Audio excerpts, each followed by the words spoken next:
Good morning, Dubai. This is the Lovin Dubai show where we go through the big trending stories that everyone across the country is talking about. Our top story for you today, UAE lawmakers call for longer maternity leaves. Etihad Rail just revealed its first passenger routes linking Abu Dhabi, Dubai and Fujairah.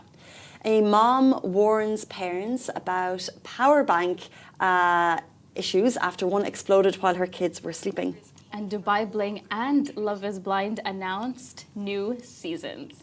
So exciting there. But later on in the show, do stay tuned because we're going inside the Coca-Cola arena. They are celebrating a very big milestone tomorrow. We've got Mark Jankar, who is the GM there, in with us to discuss it. And that's coming up in about 20 minutes. In today's rapid weather report, it's mostly sunny with temperatures ranging from 13 to 20 degrees Celsius. But before we get to all of that, let's look a little bit of internationally.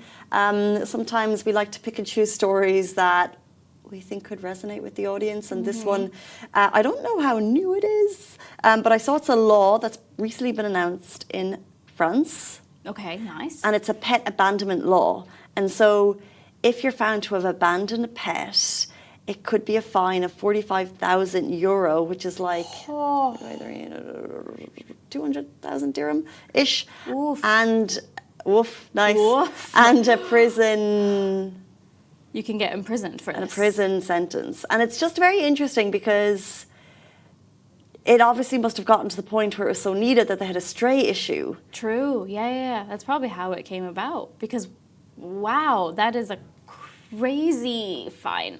But honestly, very, very, very understandable because people sometimes think pets are for decoration, for the kids, for Christmas gifts, all that stuff. But in reality, these pets, they should be part of your family and you should care for them as part of your family. Yeah, and when people adopt or they're buying and they get told that, people think maybe I don't understand the behaviour types because people assume, oh, well, I'll never leave my animal behind. But then we have so many amazing rescuers who devote their lives to rescuing animals here in the UAE. And the number of stories of abandoning pets is redonkulous. It's wild. It's crazy the amount of pets that you see on the road. It actually just reminds me, 2-3 weeks ago, me and my friend were in JVC, just finished the Pilates class, and we saw a cat with a collar. We stopped. We took it to a vet to see a microchip number. Turns out there was a microchip, no number. The system needs to be worked on, honestly, because what's the point of a microchip without a number? As in a microchip with no phone number? No phone number, no info on the owners and everything. So the cat was very, very ill, has a cold and everything. So we took care of it. It stayed in the vet for a couple of days. Then it stayed with my friend because I already have a cat that I foster, so I can't have another one. And the cat got a lot better. It's been staying there. And then when my friend was walking by where we had found their cat originally, she saw a lost batter poster. Yay. So luckily, it wasn't abandoned. It had just ran away, and we just gave it back a couple of days ago. It's the hardest goodbye. After 2-3 weeks, it's very hard to say goodbye to Shadow. His name is actually Boo. But Close enough. Close enough. Shadow and Boo. But it was such a remarkable story, and we thought this cat might have been abandoned. Right. But luckily, he had just ran away from home, and now he's reunited. But the system just really needs to get a little bit tighter here. It's the point of a microchip if there's no number associated. Did you talk to them about the fact that there was no number on their microchip, and so were Yeah. they surprised by that? No, they weren't surprised. They hadn't registered the microchip with Dubai municipality. So that's the tweak. That's the thing that you guys need to remember when you have pets, is that the microchip needs to have your phone number, needs to be registered with Dubai municipality, so that you don't phone over 60 vets to find the owner, like we had to. But we didn't find the owner because it doesn't even look like this cat had gone to one of the vets in Dubai. So it was a bit tricky, but I guess it's amazing that overall the microchipping is there. So if a cat does escape or a dog escapes, it can possibly get back. But just in your situation, that didn't happen. But what a happy ending for the owner. Thank God. Because the owner just must have been going through so much to have lost their family member. Yeah. And then to find that Boo, he or she, had been so well cared for 2 to 3 weeks. It's like the worst nightmare to think your baby's running around the streets. Exactly. Like, he was so ill, poor thing. He had a really bad flu, and he was very, very well taken care of at this vet that we took him to, and then later on in the house. Like, oh my God, such a good, like, overall story. We thought this cat would just end up with us, but you know, this is good. This is good too. This is good. That pesky winter flu. Good morning to everyone joining the live. We're going to jump into our top stories. UAE lawmakers call for longer maternity leave. UAE lawmakers are calling for paid maternity leave in the federal government to be extended to at least 98 days. In doing so, this would bring maternity leave in the UAE for federal government in line with global standards. The discussion took place during a session of the Federal National Council, which focused on family protection, social stability and work-life balance. The session was attended by Minister of Family Sana bint Mohammed Suhail, and this is according to the Khaleej Times. Members also urged a broader rethink of family support policies, highlighting that current discussions often focus only on women and mothers. One female member questioned why the role of fathers, widowers, and men who head households is frequently overlooked despite their responsibility in supporting families.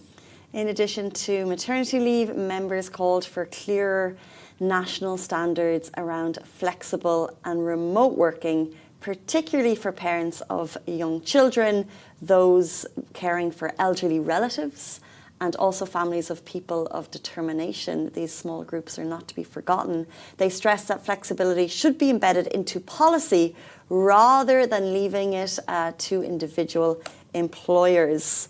So the big key topic there, maternity leave, some lawmakers looking to extend it, but then also going into the subcategories of paternity leave as well, not to forget that potentially men are running the household, and then also what about people caring for elderly, caring for people of determination, should they have a more flexible work environment in policy, and so it's not up to the individuals. True. I feel like the men are also often overlooked, like they mentioned here, like what if the man is a widower? What if he's running the household, mother is absent, or anything of that sort? Like, they need to have as much of a say in this, because it depends on the circumstances. You never know. But I like the maternity leave being extended, because I never really noticed how short it was until I got to see my cousins having children, got to see a coworker having a kid. I'm looking at it now and I'm like, wow, that would have been really short. It's just, it needs to be a little bit longer. The baby is like, who's going to take care of it? Like, it's currently 45 days full pay, 15 days half pay, with option for extension if there's been a medical emergency. It seems so short to me. And then it is interesting to see the conversation coming up about it being extended, and then also just asking the question that, you know, are we just focusing on mums? What about the rest of the family as well? Makes sense. And embedding flexibility into policy as well as the extended maternity leave, because it's the working mums that I sometimes think, wow, how are you doing that? Like, this is going to sound ridiculous, but the reason the reason I've never fully adopted an animal is because I'm so much time in the office. And so I'm like, well, I can't give that love to the animal. And then therefore, if it comes, let's say if it's adopted and it's a rescue, it has anxiety issues, how can I make it feel supported if I send it to daycare twice a week and it's at home getting twice a week? And then, you know, and then you go to the same thing, well, I'm going to have a child in the same environment that I wasn't going to raise a dog in.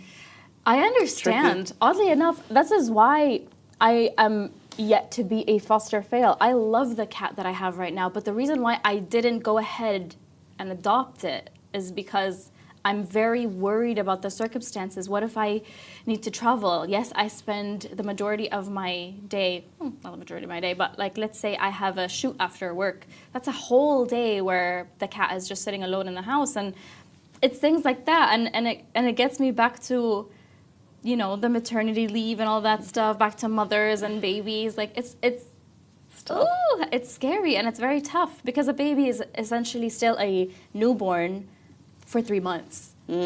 Like, still a fetus. Yeah, who's going to take care of that baby? Well, it's all been brought forward at the Federal National Council, and we saw, you know, a great mix of diversity of men and women speaking up, and let's see what comes of it, I suppose. Let's move into our next story. It's about transport across the country. So the Etihad Rail just revealed its first passenger routes linking Abu Dhabi, Dubai, and Fujairah. So the Etihad Rail has officially revealed the first passenger routes for its long-awaited rail service, and it's happening sooner than we thought. This year, the new trains will link Abu Dhabi, Dubai, and Fujairah, making it possible to travel between major cities without getting stuck on any highway. The first routes will run from Abu Dhabi to Dubai in around an hour, and from Abu Dhabi to Fujairah in around 90 minutes, with trains reaching speeds of up to 200 kilometers per hour and carrying hundreds of passengers at a time. I love how you say Abu Dhabi. The first stations have already been confirmed too, with stops planned in Mohammed bin Zayed City in Abu Dhabi, Jumeirah Golf Estates in Dubai, and Saka Kam in Fujairah. The idea is to make getting to and from the stations easy, and with that there will also be connections to metros, buses, trains and taxi hailing services, so the whole journey should essentially feel seamless. But this is just the beginning of a much bigger network that will eventually connect 11 cities and regions across all 7 Emirates. Once it's up and running, the passenger train is expected to change how people travel across the UAE, cutting down long drives, easing traffic, and giving commuters and weekend travelers a faster, more relaxed way to get around.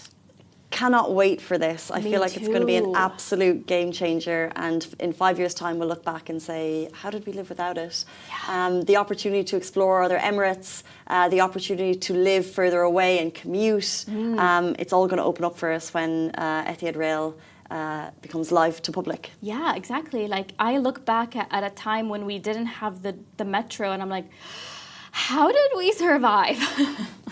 But it's such an incredible, it's such an incredible launch. Just like the Dubai Metro changed the way people travel and commute within Dubai, this one will change the way everyone commutes between the Emirates. Going from Dubai to Abu Dhabi in that speed, yes, it will take around an hour, but it's still changing everything. Before, you had to either drive or take a cab, which can be very expensive, or you had to take the bus, which takes a little bit longer. So this is going to change the game for people who are traveling between the Emirates. And it will change the game for, for real estate as well, because you look at commuter towns that you have in other, connected to other big cities such as London. You'll have a town an hour away that becomes this hub all on its own, but it's essentially a commuter town, and you've got maybe mum and dad travelling both ways. And then I think what people wanted to know was, okay, but when I get into the city, how connected it will be from there. But as we said, it's going to be connected by metros and taxis and buses and all sorts. Everything was thought out in this situation. So if you were going to travel between Dubai and you're going to Abu Dhabi, for example, would you take the Etihad Rail, or would you still choose to drive over taking the rail? I love the idea of going on a little weekend away and taking the train. I love the train. The trains in Ireland when we were growing up, you would always have 2 seats, looking at each other, two seats and a table, and then there'd always be like the dining car, and then you have your little experience of resting, relaxing. It was same London to France train under the water. It's always such a nice experience. So I've never experienced it. Never. You've never experienced a train? Never been on a train. I feel like I'm missing out.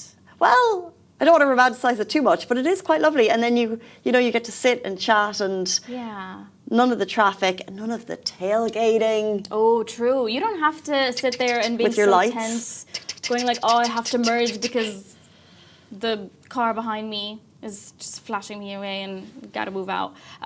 No, this is going to be so much easier. I think. No major trains in Egypt? I'm pretty sure there are, but I just never took a train. There are some going from, I think, Cairo to like Luxor and Aswan. So if you're going to go like visit the historical sites and everything, there's a train that takes you there. But I've never taken a train before. But I really want to take the European ones. That sounds fabulous. You do see more romanticizing of train journeys. Yeah, a little bit. In the last few years of like people going to Switzerland, going into the Alps, and going on these lovely, train journeys. So this will be more functional. But I think the real exciting thing is when it eventually connects wider. So there is an expansion planned to take us into Saudi. Yes, eventually. And so eventually when it starts connecting through the region, that will be a real second game changer, I would say. Because sometimes you don't want to take a flight to, let's say, Saudi because it's so close yet so far. Like, might not feel like it's worth the price to fly. But then again, it's way too long to drive. This is going to make it so much more efficient. Yeah, agreed. So exciting. Let's jump into our next story. This broke on our Instagram feeds yesterday, and my jaw was on the floor. Yeah, my mom warned parents after a power bank exploded while her kids were asleep. So this Dubai mom is warning other parents to be extra careful after a wireless power bank suddenly exploded in her home while her children were asleep. She shared this scary moment in a DM to Lovin Dubai, sharing a video and showing that a phone was left charging on a wireless power bank when the device overheated and exploded, causing a small fire. How scary, how scary. This could have ended a lot worse. It could have been a disaster, she said, adding that she was so relieved that her kids were unharmed and that no one was injured. While incidents like this are rare, experts say power banks can become dangerous if they overheat, are damaged, or are left charging for long periods of time without supervision. So safety advice includes using only certified power banks from trusted brands, avoiding charging devices on beds or soft surfaces, and unplugging them once they're fully charged. Never leave them charging overnight or near sleeping children. It's also important to stop using any power banks that feel unusually hot, look swollen, or have visible damage, as these can be signs that the battery is unsafe. Thankfully, everyone in this case is safe, but it's a reminder that even everyday gadgets need to be used carefully. This was in a Dubai home, like in the last few days. That's so scary. It is scary. And you think about when your phone heats up and you're just like, oh, it's okay. It happens. You need to be super careful of these things. Who knew? We did speak to the mother who sent us the DM, trying to figure out like what happened in this situation, and she doesn't remember the brand, but this is something that you have to, you low-key have to keep an eye on. Like you have to purchase from trusted brands, not just anywhere, because you never know how they're manufactured. They have to be safe at the end of the day, and you just never know. And this is why power banks have been like, they're getting a little bit more moderated. Like even on Emirates flights, you can't be using it on board. You can have it in with you in the cabin, but you can't be using it. I think this is why, because they realize that there are some little things that can happen with it, unfortunately. Okay. Do you charge your phone overnight or unplug everything before you sleep? That's when I charge it. That's when I charge my phone overnight. It's right beside me. I have to say same.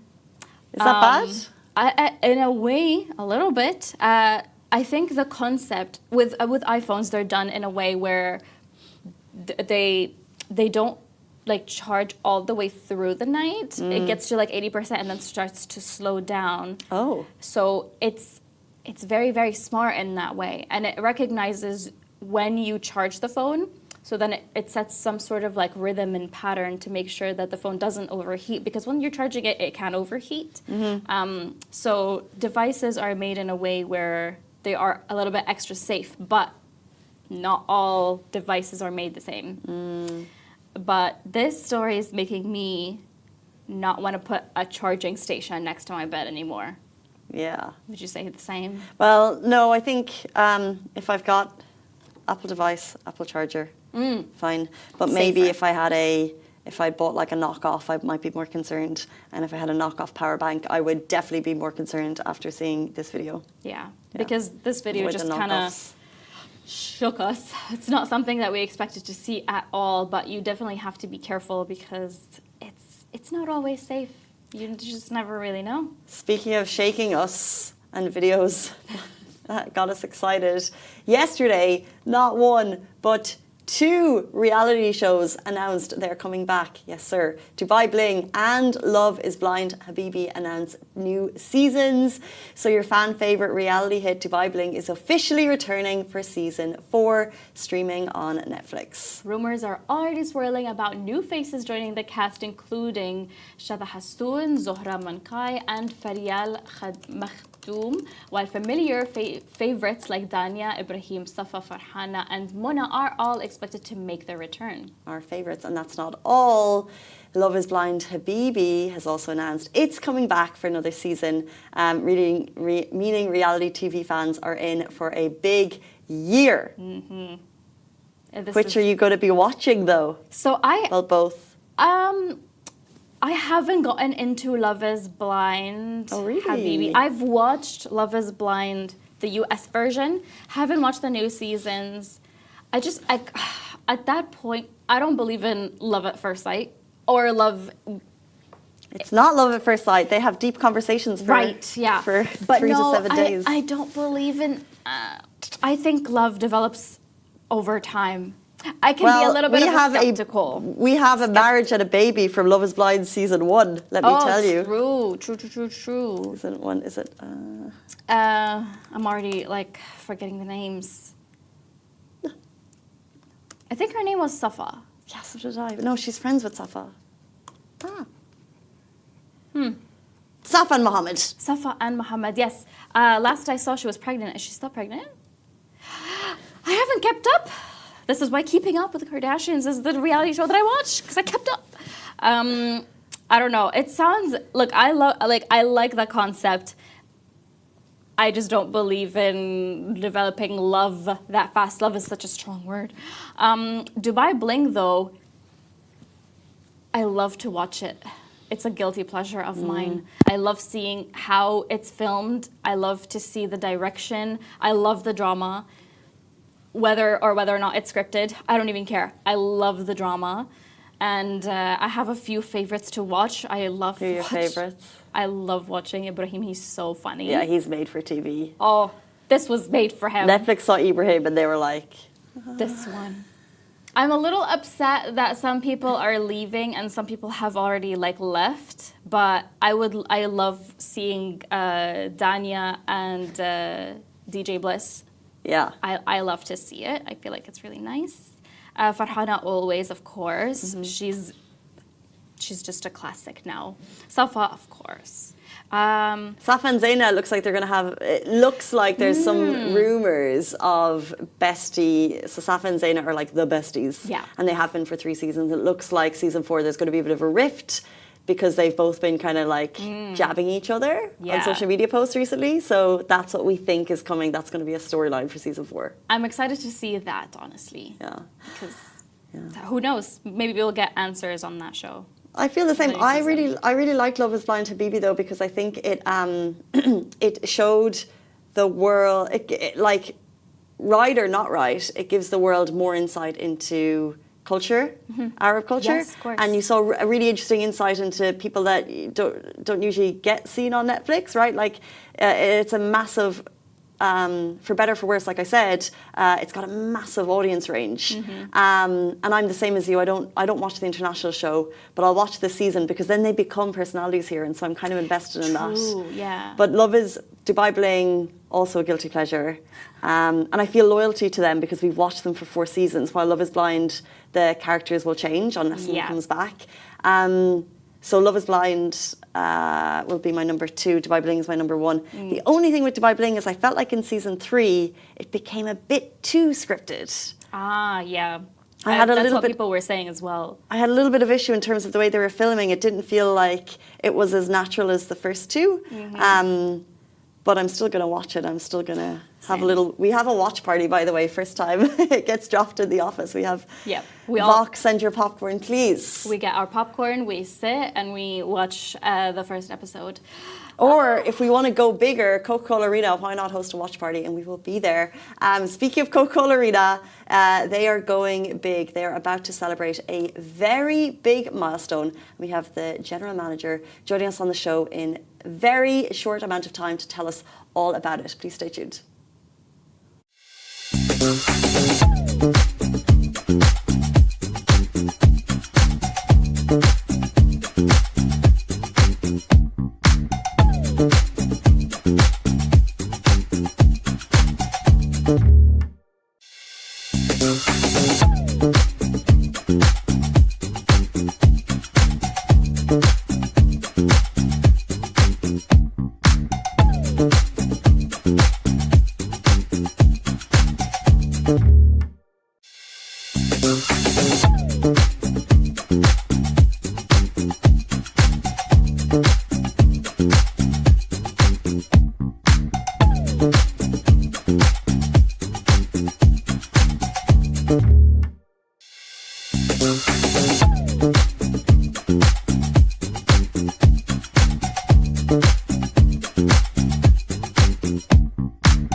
Welcome back to the Lovin Dubai show. Today's a special one. We have a huge milestone to celebrate down at Coca-Cola Arena, their 500th event. And who better to chat with than the man leading the charge, Mark Jankar, the general manager of the iconic venue. Welcome to the show. Good morning. Good morning. Busy man. Busy indeed. Tell us why. 500 events coming up. Tell us about the milestone. Well, what an incredible sort of milestone that we have. You know, since opening in June 2019, we've had concerts, sporting events, corporate events, product launches, community activities, and sort of tomorrow is the Laney Show celebrating our 500th.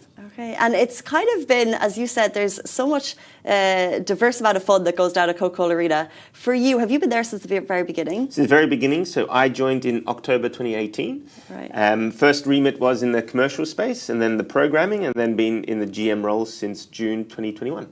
And tell us a little bit, maybe just about has there ever been like a goosebump moment for you, a goosebump show that you thought this is going to stay in my memory forever, something that maybe you didn't think was going to happen, or maybe just an artist that just, you know, had people out of their seats? Yeah, so several goosebump moments, some terrifying, some really exciting times. We won't go into the stories where we were this close from not opening doors or anything else along those lines, but in terms of that sort of real, we've made it feeling, I guess, has to be 50 Cent.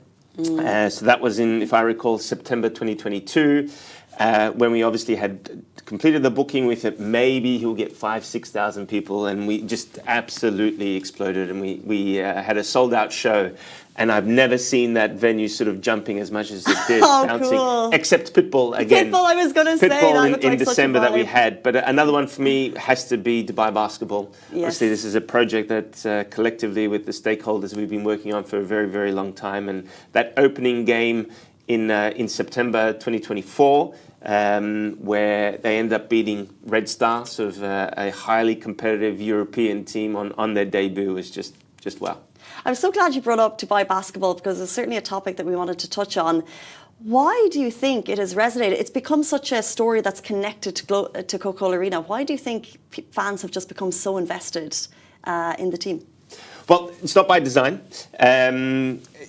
I think if you look at any sort of mature city, especially sort of across Europe and North America, even Australasia, is that there's always a franchise team. There's always a city-based franchise team, whether it's in baseball and basketball, NFL, football, soccer, whatever that may be across the world. And Dubai didn't have that. Yes, we've obviously got the UAE Pro League, but that's sort of very much targeting sort of the local population. And this is a sport that is open for all nationalities, demographics, abilities as well. Mm-hmm. And, the fact that it's a great representation of the demographic that lives in Dubai, it's just a success story that will continue to build and build and build. And funny part of it is you previously you would go to the movies and you watch, for example, Mission Impossible, and a Dubai scene will come up and you all cheer, or an Abu Dhabi scene, you're like, oh, yes. Now you've got that with a sports team. Mm-hmm. So interesting. It really is a vibe if anyone hasn't been down there. Let's get back to the journey of Coca-Cola Arena. So from day one until now, tell us how the arena itself has evolved.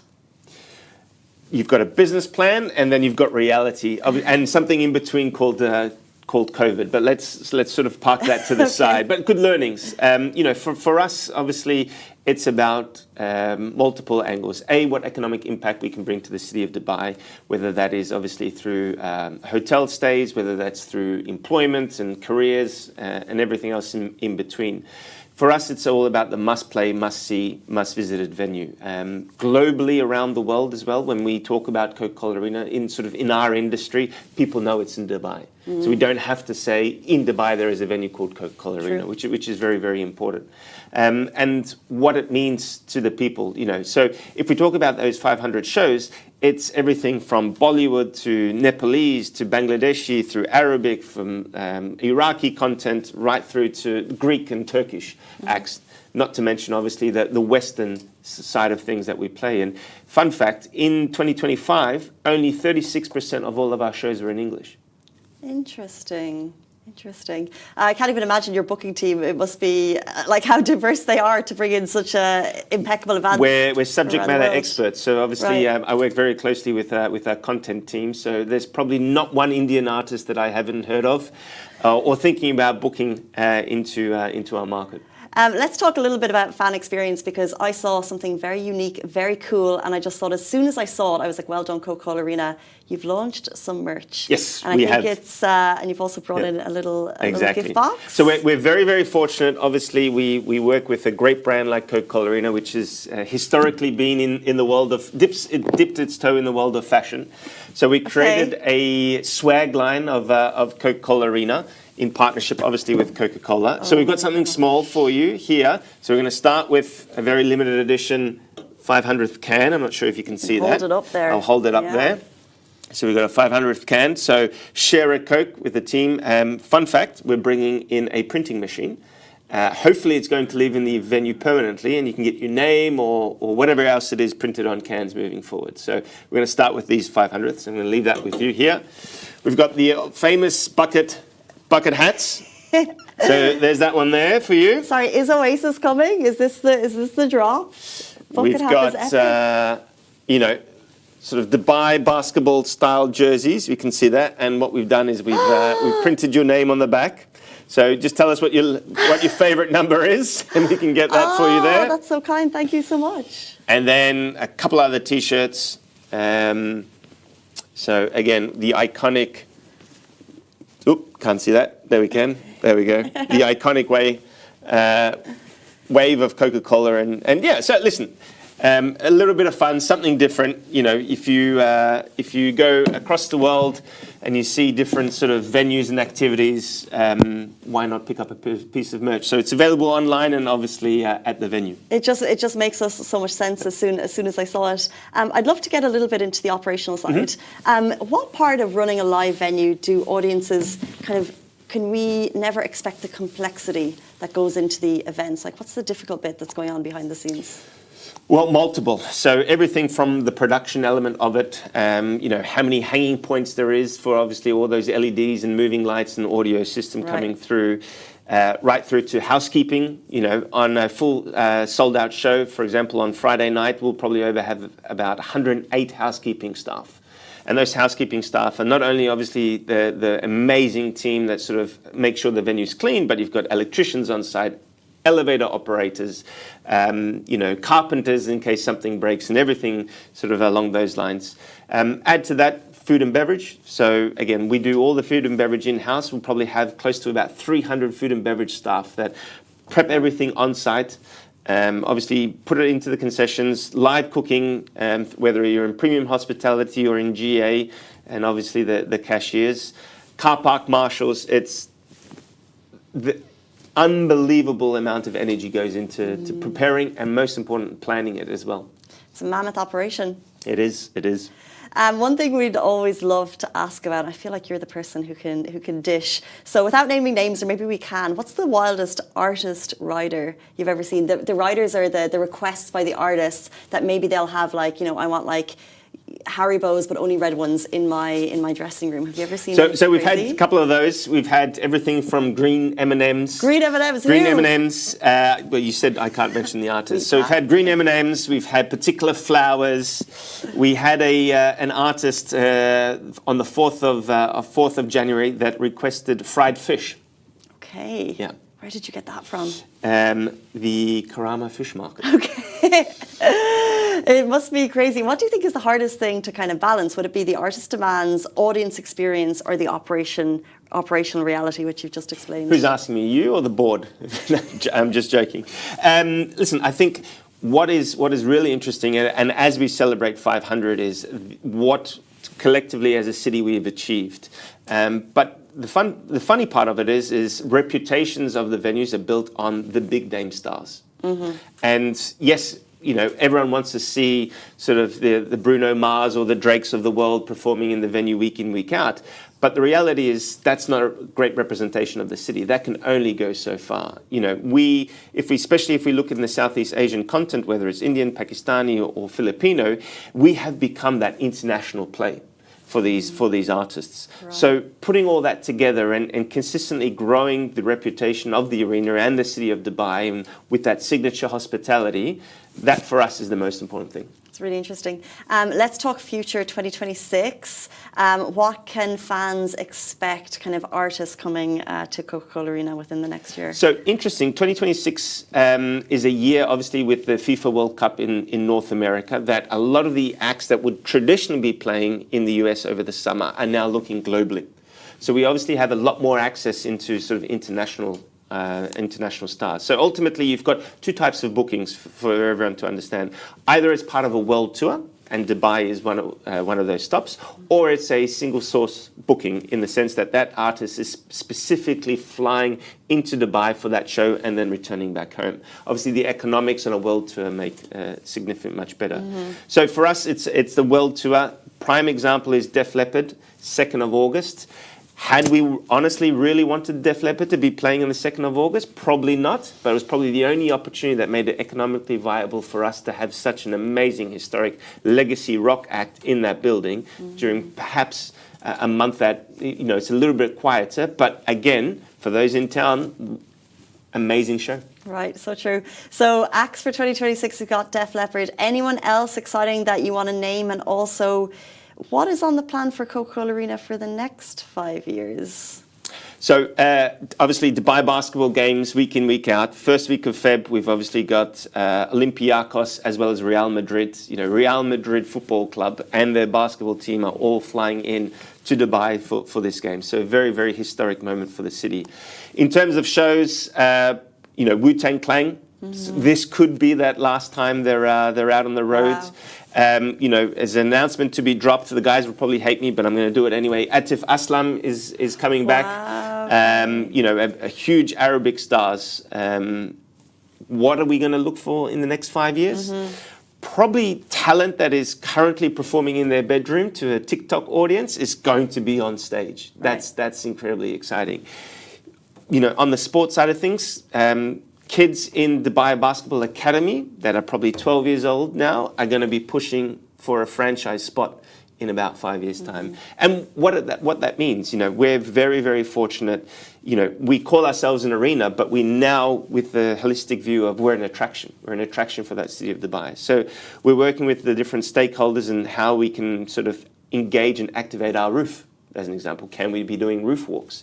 Wouldn't it be amazing on New Year's Eve to watch sort of the celebrations of Burj Khalifa on top of our roof, or proposals or private dinners? Wow. We're looking at activating sort of our plaza pedestrian area in terms of 3-on-3 basketball courts. Can we do go-karting in the car park? What else? We'll see what we can do. Go-karting in the car park. I cannot wait to see the first Coca-Cola arena proposal, whether it's inside and a Kanye and Kim Kardashian moment or it's on top. I've got to put my bucket hat on for the outro.